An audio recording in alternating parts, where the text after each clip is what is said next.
the 5 steps that Logan gave us. I don't know if they were called steps. Were they called steps, Dana? I just remember them as the 5 steps to creating, a great business and a great mindset of thinking on how you're going to create that business. So correct me if I'm wrong if they weren't steps, but that's how I remember it. So I got to call the dog out here. Out, out, out, out. Sorry. Again, this is what happens when I don't have a husband home. Principles. Thank you, Kimmy. They were principles. So Kimmy did the first principle that was on trust. If you didn't get a chance to watch that, it was the 5 qualities of a leader with integrity. Dana, thank you so much for that detail. So these are the 5 qualities of a leader with integrity. The very first principle was trust. If you missed that, type that in and go find it. That was last Monday, and it was absolutely phenomenal, you guys. Truly, absolutely. That is gut-wrenching, life-changing stuff that Kimmy was talking about, and I wish she could have talked longer, but we only give ourselves 30 minutes here. So now that I've been talking for 5 minutes, let me move on to what I have for you guys. So I'm going to go over step 2 and step 3. Step through. See, I'm still calling them steps because this is a red, and we thinking like, okay, what do I got to get done? And the second principle and the third principle that Logan spoke about, and those are the two I'm gonna cover tonight. If you want more information on either one of those, please feel free to reach out to me, Angie, Dana, anybody that was on that trip should be able to help regurgitate some of the things we got. I'm just going to go over the things that I got out of those things and what they really mean to me. So hang tight. Hey, Laura. Oh my gosh, Laura Rand's watching this. See, now I'm all nervous, Laura. What'd you do? Why are you jumping on here? Just kidding. All right, so here we go. Are you ready, guys? Pay attention. Get a notebook out. Get a pencil out. Let's do this because I'm gonna fly through it fast so that those of us that don't want to stay on here long don't have to, and those of us that do can go back and watch it again. Number 2 was your favorite. Dana, guess what? It was one of my favorite too, and the reason why is number 2 principle. Are you ready? Drum roll. Are you paying attention? It's called conflict resolution. I know, right? Conflict resolution. That's not what you expected to come out of my mouth, right? I know it wasn't, but it is, and it's so important. And you know what? Conflict resolution is an important skill to learn, and it's something I kind of tripped over the years on how to do that properly. And I'm telling you right now that conflict resolution, it's a game changer and a mindset changer. And if you don't master that skill, leadership is not within your grasp. That's just the truth. I'm just keeping it real, y'all. Keeping it real. If you're not willing to master it, forget it. Leadership's not for you. You have to be willing to master it, because to be a great leader, global presidential director leader, you have to master it. So here we go. What does this look like? All right. So I've got some notes that I took down, so I want to make sure I cover some of this stuff. So what is conflict resolution? Like what? Well, here's the thing, guys. Network marketing is no stranger to conflict with those that we work with or that we work around. And network marketing is no stranger for conflict with customers or prospect. You might even have conflict with corporate office. We're not immune to having those kinds of conflicts, and we're not the only business with those issues. So let's just pin that. All businesses are run by human beings. All businesses run by human beings contain conflict. Do you see how that works? I don't care what job. Think about the job. Give me a little 5. Give me a little hand on the screen if you guys have conflict in your day jobs. If there are things that go wrong. If there are people who don't get along. If there are situations that sometimes become uncomfortable. I mean, am I right? Every business has it. There's nobody that's immune to that stuff. And if you think you are, you're wrong. So I'm just saying, you're wrong. Yep, thank you. Thank you for the 5s, Tanya. So absolutely, everybody has it. So guess what? You're not special. Sorry. You're not special because you have conflict in your life. Kind of sucks. Sorry. You're special in a lot of ways. That's not one of them. Sorry about your luck. So, do you know that in all my years of business, I can count on one hand how many people I have intentionally closed out of my life? I can count on one hand how many people I have intentionally closed out of my life when it comes to business. Well, why is that? No, I'm not a glutton for punishment. I just understand a few key things and that I've learned, and Logan hit them on the head and of course spoke them more eloquently than I could have ever done. So let me go over those. So conflict resolution, it actually has a role. So the first point here is the role of conflict resolution. Well, I want you to know that success can never be appreciated without hardship. You know, when you see people skyrocket all the way up to the top of a company without any hiccups along the way, yes, we celebrate that, and that's fantastic. But I want you to know something. Number one, they don't appreciate it because it wasn't hard for them to get there. And number two, they can never teach somebody else to do it. So success can really never truly be appreciated without hardship. If you don't embrace that fact, that it's going to happen to you, you're only going to build up resentment, you guys. I mean, again, we have to take responsibility for ourselves. You have to embrace the fact that that's its role. So your expectations of another, how do I say this? Your expectations of another imperfect human being you guys, are premeditated resentment. So let me repeat that. Your expectations of another imperfect human being are just premeditated resentment. Okay? Conflict resolution, it's necessary to be a good leader, and it's a skill worth being developed. It has to be developed. You don't have that choice.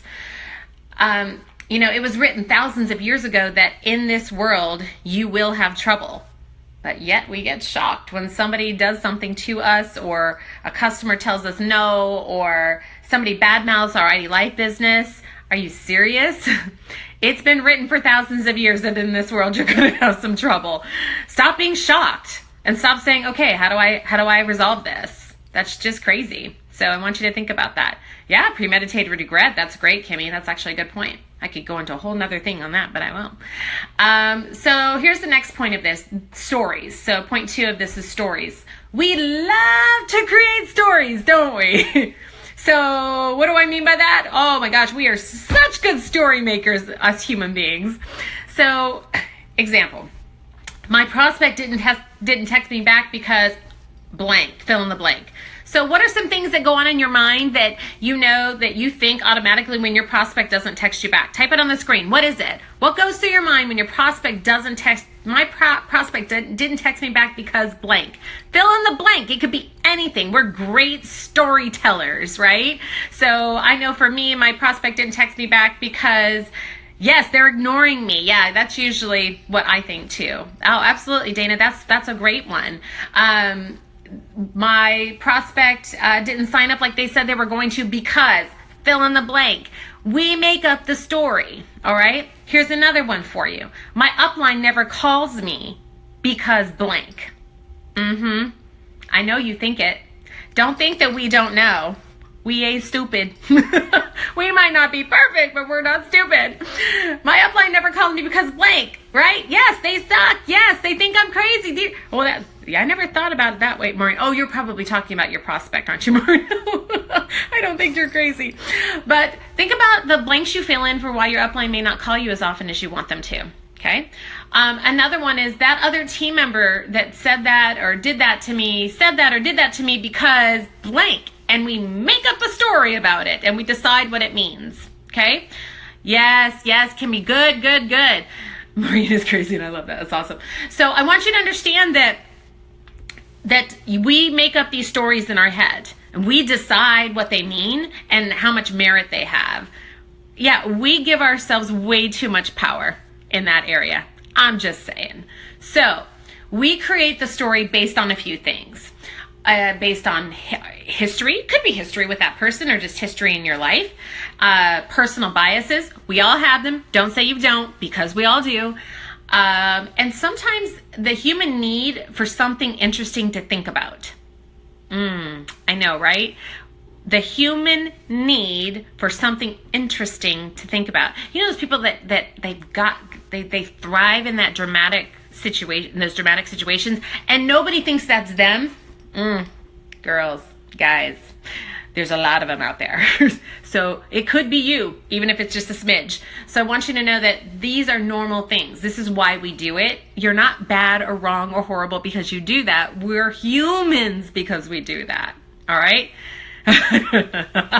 Kimmy. Whew, I gotta stop reading Kimmy's comments because I'm gonna get off track. You crack me up. So here's what I found, you guys. The truth typically lies somewhere in the middle of what it is and the story you've created. Okay? So I almost always give people the benefit of the doubt because I can't stand it when somebody won't give it to me. And you might have the story right. It's entirely possible. Could happen. So what? So you're right. That still doesn't fix the problem because you're right. Just makes you feel better for a minute. So do you see? It doesn't matter the way you think it does. You aren't perfect either, and the things that you might do might really, really, really bother other people too. So think about that from a prospect standpoint, from an upline, from a sideline, from a customer, all the way around, all the way up to corporate. Like, these things matter. You do have to have a good, healthy understanding in your brain of human nature. So I found this as I was doing this, writing this up, and I love this, and I want to see if any of you know where it comes from. But here's the quote. It says, "Why do you look at the speck of sawdust in your brother's eye and pay no attention to the plank in your own eye?" Where does that come from? I'll wait for one of you to post it. I'm not going to tell you where it comes from. But why do you look at the speck of the sawdust in your brother's eye when you pay no attention to the plank in your own? Okay, when I think about conflict resolution, that's the very first thing I think about. Do I really need to be putting that on them? Because I got my own stuff going on. Yes, Dana, it's in Matthew. Very good. Yes, it's in the Bible. It's Matthew 7:3 if you're wondering where it came from. But that's one of my favorite verses because it reminds me that I'm not so good and I'm not so perfect that I can't help try to resolve the situation. So now that I've explained to you that it has a role and I've explained to you what our brains do to create it, now how do we create it? This is point 3. We create a safe space. Now my husband's going to lose his mind because he thinks that when I talk about creating a safe space, it's, adults needing to, have their comfy blanket to make themselves feel better so the world won't hurt them. I don't mean it like that, babe. Creating a safe space, what I mean is creating an environment in which you can resolve the conflict. So you're like, okay, great, Christy, I know all this stuff, but I still have the problem, and how do I resolve it? Well, number 1, decide if it needs to be resolved. Sometimes you need to let it go, guys. Sometimes you got to level 10 it. What do I mean by that? There's all these different levels of leadership, and level 10 is the highest. The highest level of leadership knows when to level 10 and rise above whatever the crap is that's going on below. Sometimes it's not. Just pick your battles. Think about it from a parent standpoint. I don't bug my kids about every little thing that I don't like that they do. Okay, so just pick your battles and realize that we all have stuff. Okay, but if it is something that needs to be addressed, then here's some ways you can combat it. So now you understand what it is. You understand to expect it, and recognize that you're not so hot yourself. Right? So what do you do when it arises? Well, Logan really hit the nail on the head because he said you want to, of course, address it with love, address it with care, compassion. Love, care, and compassion versus the defensive attack and the distrust dripping from your lips. There's nothing worse than when I can hear the distrust and a defensive attack dripping from somebody's lips when they're talking about somebody else that I care about, because they're not really, their heart's not showing. It's just the dark side of themselves showing. Yes, exactly. I was going to say that next, Dana. Oh, I love it. Give up being right all the time. Men who are married, you need to learn to do that too for your wives. But anyway, it's another training. Turn on the yellow. Yes, and I'll explain that in a minute, Dana. I'm going there. So I received some amazing advice from an upline that I had in my last company. I'll be forever grateful for her. And she taught a lot on conflict resolution because it was a whole group of women who, when you get a whole lot of women together, that's what happens, right? And customers were always women, and hostesses were always women, so we were always running into something.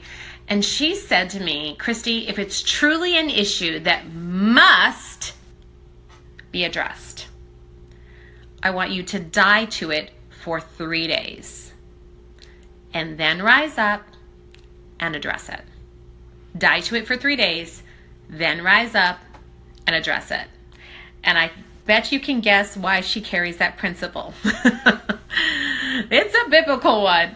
So die to it for 3 days, then rise up and address it. Don't respond that moment. And sometimes I have to say to somebody, listen, I need a couple days just to like calm down and get my brain about me so that I can address this in a really respectful manner. So give me a minute. So don't respond that moment.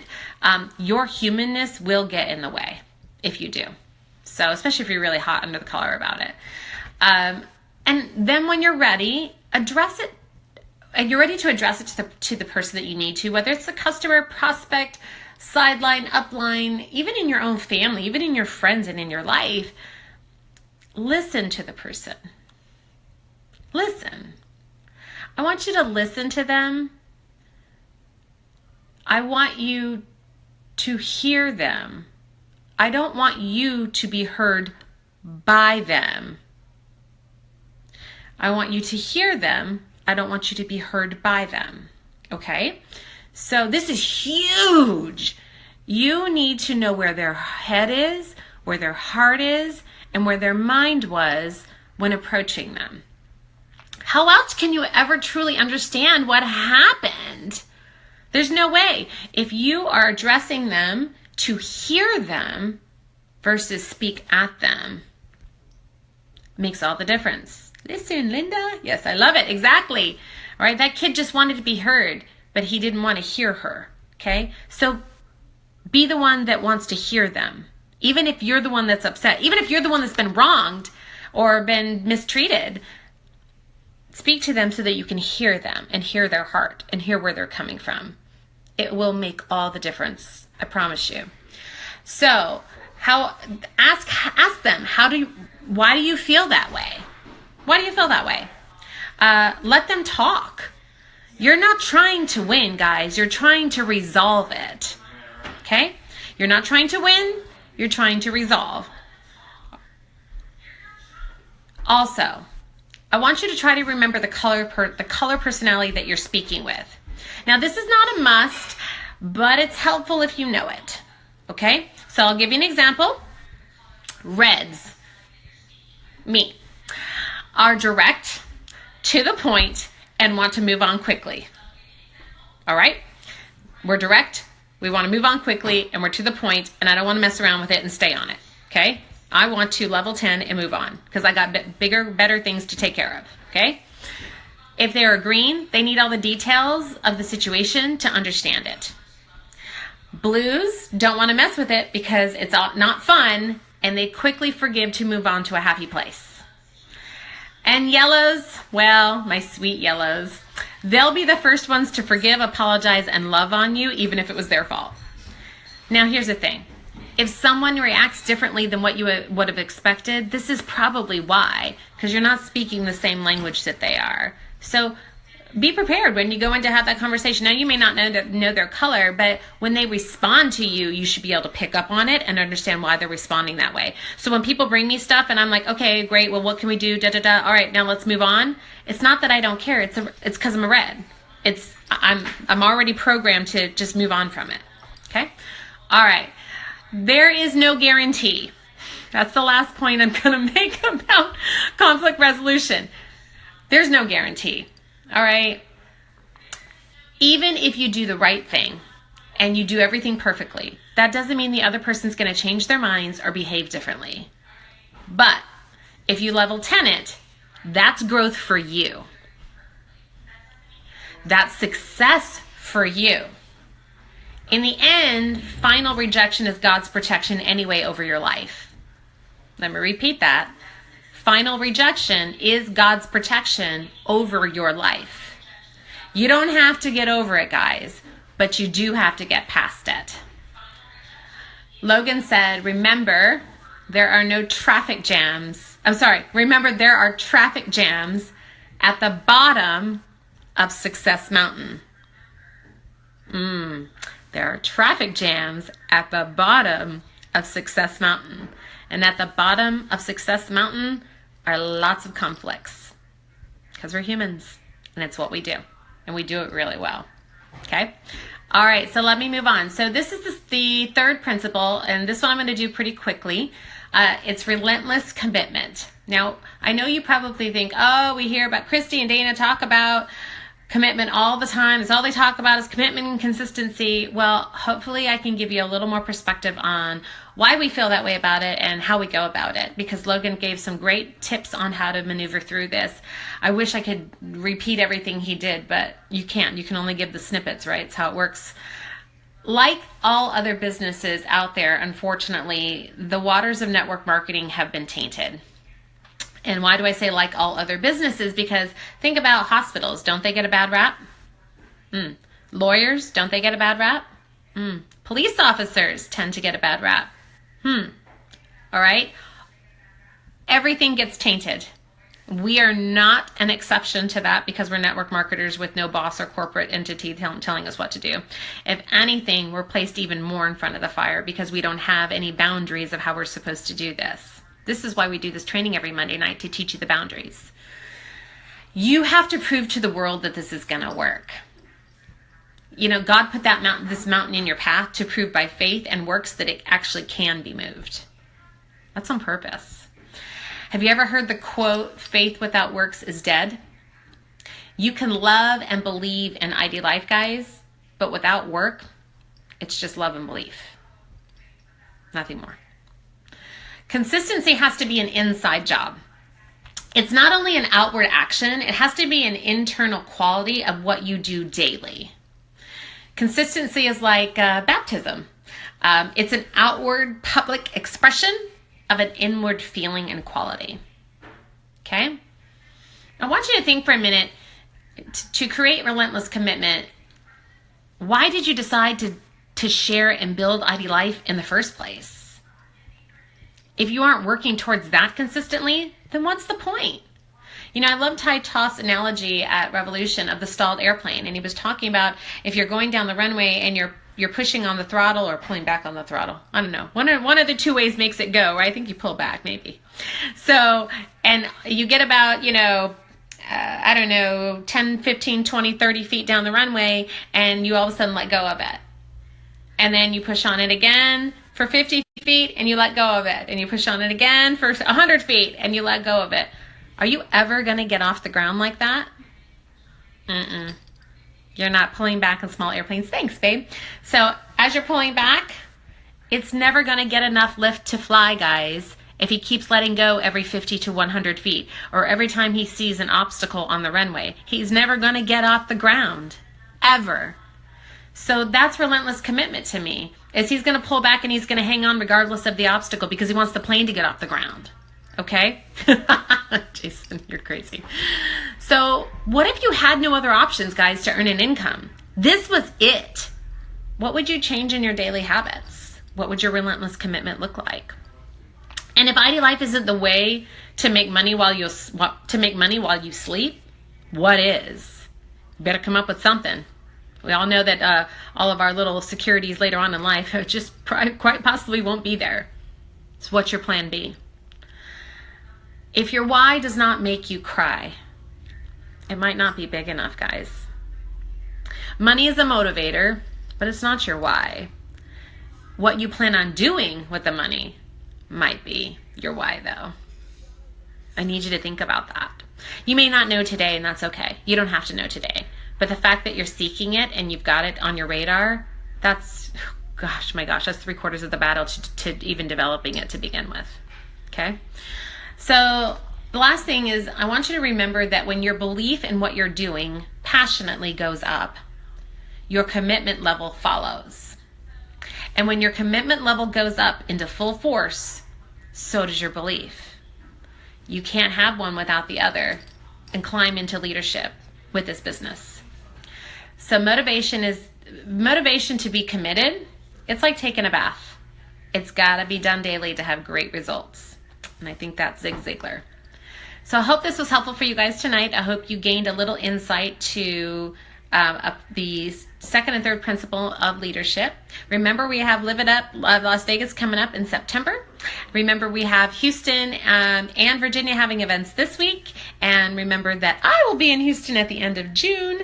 And then, of course, we've got University coming up in August. If you've got questions about anything, please let us know. I thank you guys for taking the time, and we are always happy to help you maneuver through all of these little weeds. You just have to ask. All right, so next week, I think it's Angie. Angie, isn't it you next? I think Angie is covering the 4th and 5th principle that we learned on the trip. And if I'm wrong, I'm sure they'll correct me, but I'm fairly positive that we get the fabulous Dr. Ram training us next week. Yep, Angie, 4 and 5 next week. Yay, got the detail right. Proud of me. So I'm excited to listen to Angie next week and get a little glimpse of what goes on in her brain. That might be kind of scary.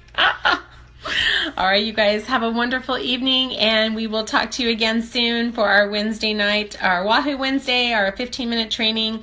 I believe it'll be featuring the Stephanie Dudley. That's a very strong possibility that might be who might be training us Wednesday night. So super excited. Good night, everybody. Goodbye.